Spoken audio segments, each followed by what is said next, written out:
হচ্ছে ছুটি, আর তোমরা তো বলো এটাকে ছজনের ডাঁটা। তো বাইরে থেকে আমাকে গোটা নিয়ে ভিতর দিয়ে ঢুকতে হচ্ছে। বলো তো, কালারটা দেখে লাগছে মাজা। বেলের শরবতটা খেতে তো অনেক ভালো লাগছে।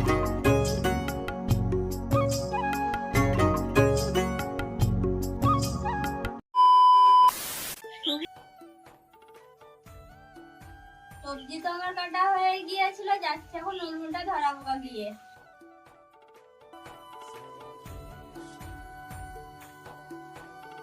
টমেটোর চাটনিতে তো আমি 5 ফোড়ন আর কাঁচা লঙ্কা দিয়ে তো টমেটোর চাটনি করলাম, তো চিনিও তো দিয়ে দিলাম, নেড়ে নিচ্ছি এখন।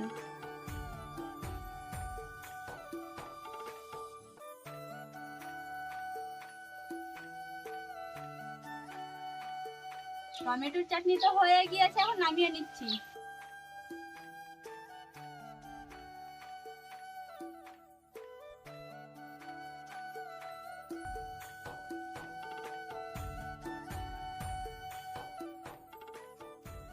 আলুর টক। সুস্থ থেকো।